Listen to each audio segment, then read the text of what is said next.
খাবারের দাম একটু বেশি মনে হয় এখানে। দাম নিয়ে তোমাকে চিন্তা করতে হবে না। চোখটা বন্ধ করো না, চোখটা খুলো। সুন্দর তো। It's for you. পালাই বিয়ে করতে চাইতেছে। বিয়ে তো হয়েছে, ওর কোনো চাকরিও নেই। এই ঘড়িটা রাখ, এটা বিক্রি করে সংসারটা সাজায় নিস। কয়টা গার্লফ্রেন্ড তোমার? ঘড়ি কই? খুব না বলছিলা সারা জীবন আমার দেওয়া ঘড়ি পরে থাকবা, ঘড়ি কই? ঘড়ি কই?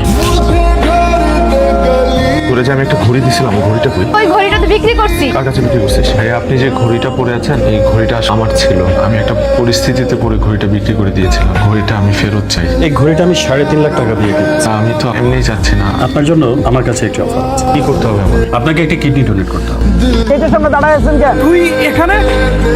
আমি তো তোর বিয়েতে কিছুই দিতে পারলাম না। ঘড়িটা বিয়ে গিফট। এই ঘড়িটার পেছনে একটা গল্প আছে। তুই চুপ কর। না, এই ঘড়িটা ভাইয়া ওনার গার্লফ্রেন্ড দিয়েছিল। ওনার গার্লফ্রেন্ড ওনাকে ভুল বুঝে খুব অপমান করে। ঘড়িটা ফিরিয়ে আনার জন্য ভাইয়া তার একটা কিডনি বিক্রি করে দেয়। আপনারা ভালো থাকবেন।